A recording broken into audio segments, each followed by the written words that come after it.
Vous avez vu qu'on a un gouvernement passoire, non pas sur les changements de ministres, mais ça fuite de partout. Sur les dossiers qui nous concernent actuellement, ça fuite dans les journaux. Il y a des textes qui sortent dont je ne sais pas si ce sont les bons, peut-être, parce que nous, on ne les a pas.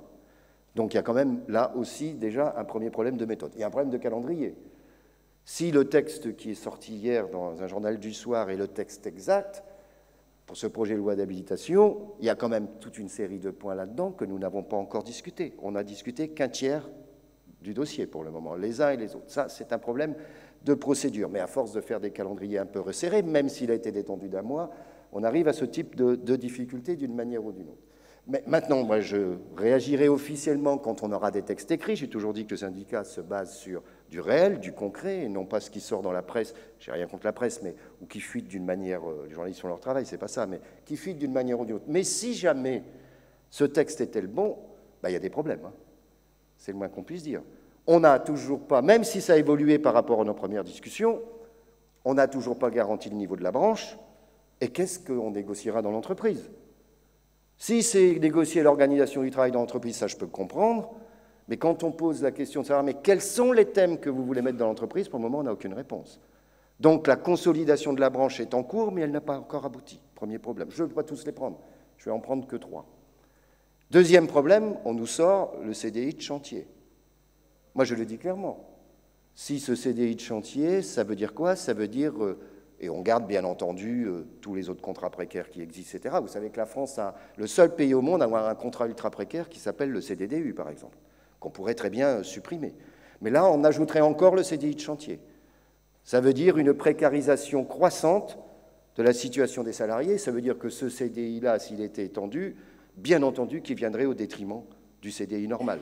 Hein, il se ferait bouffer, le CDI normal se ferait bouffer par ce CDI. Troisième point, on voit ressurgir ce qui avait été supprimé à 2 reprises, notamment lors des débats houleux de l'année dernière sur la loi travail, le fameux périmètre à prendre en considération.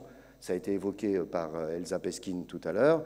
Hein, ça veut dire que vous savez que les entreprises savent très bien mettre une filiale en difficulté, l'assécher financièrement pour dire après on ferme ou on fait un PSE.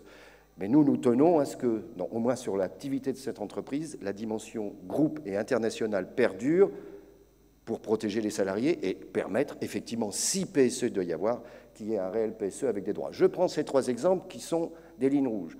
Maintenant, moi, je suis quelqu'un d'optimiste. Je pense qu'être ministre de l'économie et des finances, c'est une chose.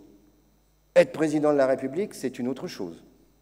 La dimension et la responsabilité est tout autre. Quand vous êtes ministre de l'économie et des finances, vous pouvez faire de la provoque, passer vos idées, si bien au-dessus, ce n'est pas vous qui tranchez, c'est le Premier ministre. C'est même pas le Premier ministre. Hein. Dans le quinquennat, c'est toujours le président de la République qui tranche.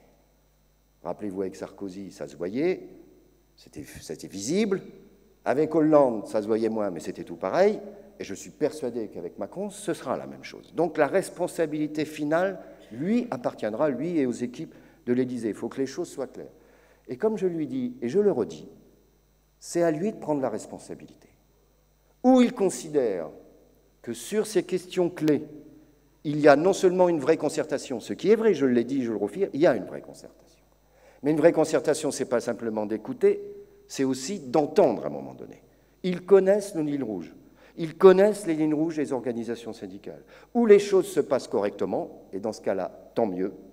Où les lignes rouges ne sont pas respectées, alors là, ce sera ce que j'ai appelé à un moment donné une loi travail XXL, ou si on veut continuer à filer la métaphore textile, une loi travail grand patron, ce qui a l'avantage de dire aussi que les TPE et PME ne sont pas concernés, et là, ce sera une toute autre affaire.